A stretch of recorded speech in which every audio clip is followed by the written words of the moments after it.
بسم اللہ الرحمن الرحیم۔ السلام علیکم ورحمۃ اللہ وبرکاتہ۔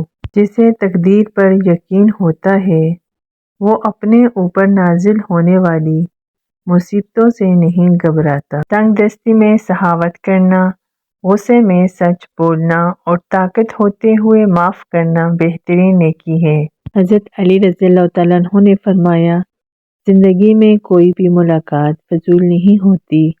ہر انسان جسے آپ ملتے ہیں وہ یا تو آپ کی آزمائش ہوتا ہے یا سزا ہوتا ہے یا پھر آسمانی تحفہ ہوتا ہے۔ خدا سے جب بھی دعا مانگو تو مقدر مانگو، عقل نہیں، کیونکہ میں نے بہت سے عقل والوں کو مقدر والوں کے در پر دیکھا ہے۔ رزق کے پیچھے اپنا ایمان خراب مت کرو، کیونکہ رزق انسان کو ایسے تلاش کرتا ہے جیسے مرنے والے کو موت۔ کبھی تم دوسروں کے لیے دل سے دعا مانگ کر دیکھو، تمہیں اپنے لیے مانگنے کی ضرورت نہیں پڑے گی۔ کسی انسان کی محبت پانا چاہتے ہو تو اس کو بتا دو، کیونکہ زندگی موقع کم اور دھوکہ زیادہ دیتی ہے۔ سب سے زیادہ خسارے میں وہ انسان ہے جو حق بات کہنے کی قدرت رکھتا ہو لیکن پھر بھی حق نہ کہہ سکے۔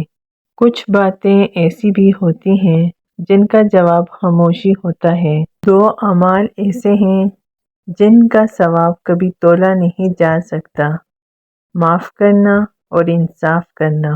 جب اللہ تعالیٰ چاہتا ہے کہ کسی بندے سے دوستی کرے تو اس کی زبان پر اپنا ذکر اور دل پر اپنی فکر کے دروازے کھول دیتا ہے۔ جھوٹ بول کر جیتنے سے اچھا ہے تم سچ بول کر ہار جاؤ۔ جسے موت کا انتظار ہوتا ہے وہ نیک کاموں میں جلدی کرتا ہے۔ وہ جگہ چھوڑ دو جہاں تمہاری دو چیزوں کی قدر نہ ہو، نمبر 1 تمہارے احساس کی، نمبر 2 تمہارے الفاظ کی، پھر چاہے وہ کسی کا گھر ہو یا کسی کا دل۔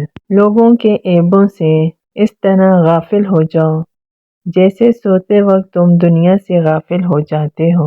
صرف پیسے کا ہونا رزق نہیں ہے، نیک اولاد، اچھا اخلاق اور مخلص دوست بھی رزق میں شامل ہیں۔ دنیا کا سب سے مشکل کام اپنی اصلاح کرنا اور سب سے آسان کام ہے دوسروں پر تنقید کرنا۔